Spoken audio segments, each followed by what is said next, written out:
Xcode, while powerful and widely used for iOS and macOS app development, has its share of flaws. It has been criticized for occasional stability issues, with frequent crashes disrupting workflows. Despite these flaws, I'm really optimistic and hope Xcode 16 will be a major update.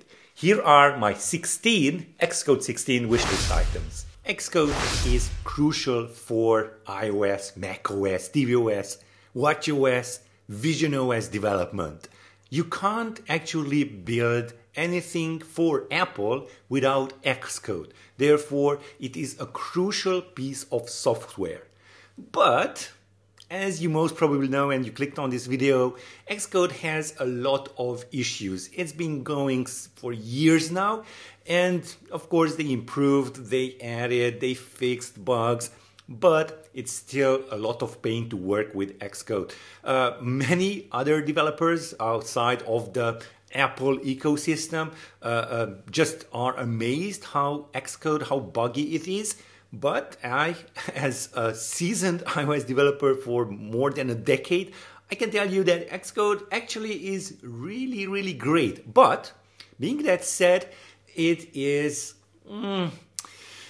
not that good with some parts. And today we are going to go through 16 of these, and I'm just going to run through all of them, and let me know in the comments if you have some more, or if I missed something, or if you think that might not be right. Now, some of these issues can be kind of hacked or fixed or made better. I have made several videos out of this.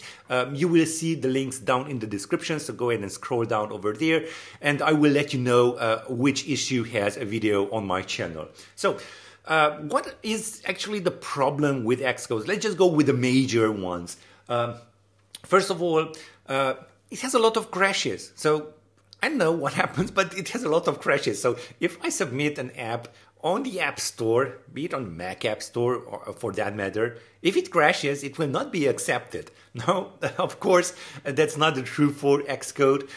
It has to be accepted, and most probably they're just going to add it to the known issues. But yeah, it has a lot of crashes. Also, I've seen that it is quite slow with bigger projects. So I've been working on 3 huge projects lately, and it is, so I have an M2 here. It is really, really fantastic. Still, Xcode is taking up minutes to load. It is a nightmare. And also, it takes up an enormous space. So I know it caches a lot of stuff, so it can build my project easily. And also, as a caveat, I have hundreds of projects, tutorials, client projects, all of that. It takes up a lot of time. Now, you can also take a look at some cleaner options. It is called Clean My Mac. Here is the video that I have created. It's part of Setup, and yeah, it's really, really nice. That cleans all of the caches. It's saving me a bunch of space. Now, those are that's the overview. Now let's get into the details of, let's talk about those 16 issues that I have with Xcode and what I wish that they should be or could be incorporated into Xcode 16. Mastering SwiftUI is essential for aspiring developers for iOS and macOS applications, thanks to its contemporary approach to UI design. By offering a declarative syntax, SwiftUI streamlines development, requiring significantly less code than traditional methods. At SwiftUI Camp, you will find the perfect avenue to hone this crucial skill through personalized Zoom coaching sessions. With tailored guidelines and a hands-on curriculum, you will swiftly grasp SwiftUI's principles, empowering you to craft innovative, user-friendly applications for Apple platforms with ease. Enroll today and enjoy a 50% discount. Check out the link in the description below to join. Now, the first one is hot reload. Now again, there's a fix for this, kind of a workaround, not a fix actually. There is a fix for how you could hot reload, and I have a video on that. Take a look at it right over here. Now, it's fine. You have to add a dependency there, and it is hot reloading, usually. Of course, you have to switch to the simulator, just focus the window on the simulator. It's fine, but real native Xcode hot reloading would be amazing. On other platforms, I'm not going to name any of them. It's already in there for years. Please, preview is not enough. And we are going to talk about preview in just a second. Please add in hot reload. Now, the second one is kind of obvious by the last year, what we have heard during the news. It's AI, and not just any AI that I would like to add in here. It's AI auto-completion. Xcode auto-completion is quite fine. It's really nice. So without auto-completion, I know what I would do. It would be a nightmare. But AI auto-completion like GitHub Copilot or Codium, it's really, really nice. Let's have that in Xcode 16 also. By the way, if you're interested how to add Copilot or, I recommend Codium, go ahead and check out this video right over here, or just take a look at the link in the description.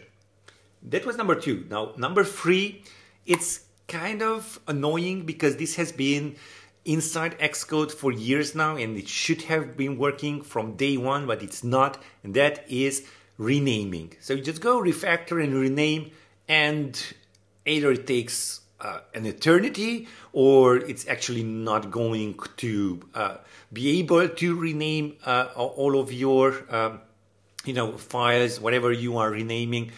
It's buggy. So I would like that to be ironed out as number 3. Now, number 4 is to have more editor extensions. There are a few, you can just have a few of them. And I do have some videos of how to use these extensions. Again, link in the description. But they lack customizability, they lack real functionality. It's just basically a small thing. So real editor extensions would be nice, like in VS Code, for example. Number 5, resetting the package caches. So this is so annoying.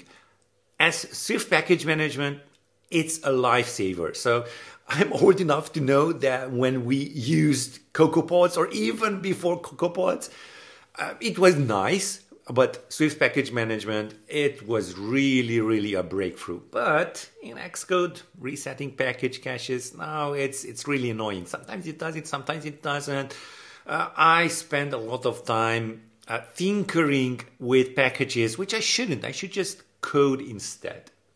Next up, number 6 is ghost error messages. Now, have you had the experience when you just added a Swift package and then you just start typing import, you cannot actually find that, it's not auto-completing?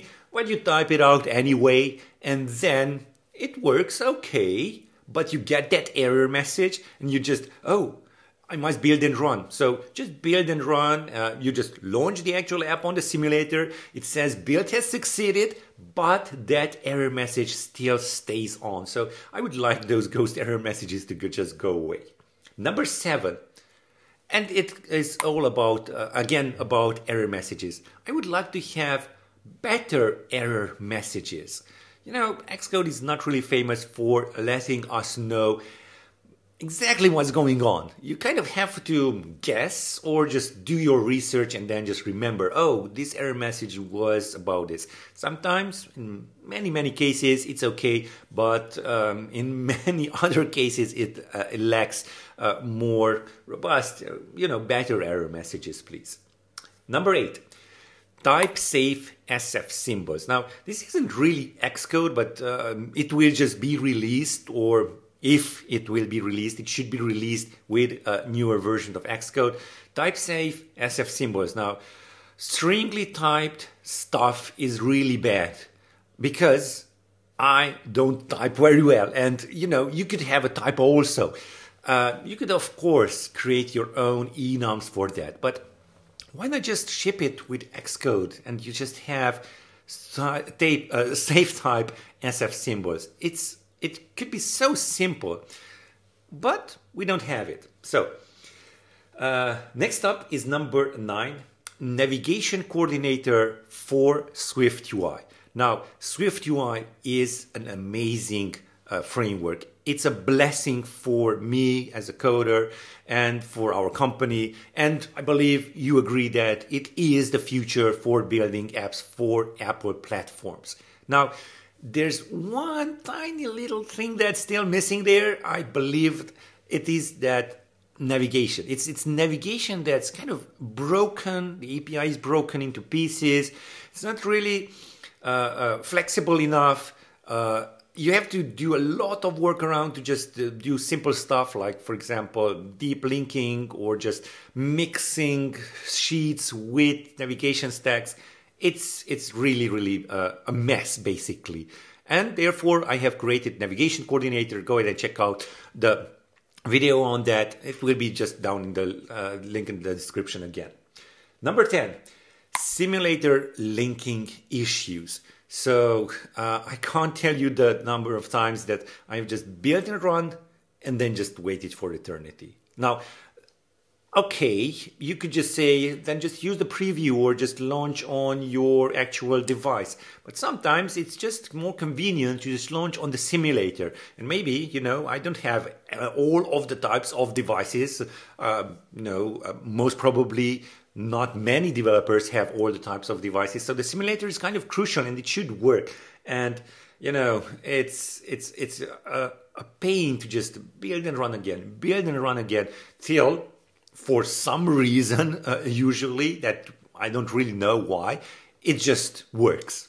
Okay, number 11, SwiftUI previews loading issues. Yeah, don't use the simulator, you say, use the preview. But the preview is also so laggy. Sometimes it's not loading at all. You have to go onto another file and then just come back. Previews have gotten better. And I do have a really nice video about this where you can just take a look at the new stuff, and there are really amazing stuff that they just added into Xcode 15. But come on, Xcode 16, let's just make it like really perfect. Okay, number 12, and now we are just kind of shooting for the stars. And this has been a long dream of mine. I would like to have iPad Xcode version. I don't really work on an iPad, and I think that's because I don't have Xcode on iPad. It's just a Mac OS app, of course. Yeah, there is also playgrounds, but you know, you're just playing around with Swift and SwiftUI in there. Of course, you can publish to the App Store, but if you want to have more than just a medium-sized app or just some custom logic or maybe some, dependencies. Playgrounds is not really great for that. So iPad version, it might never come, but I would like to see that.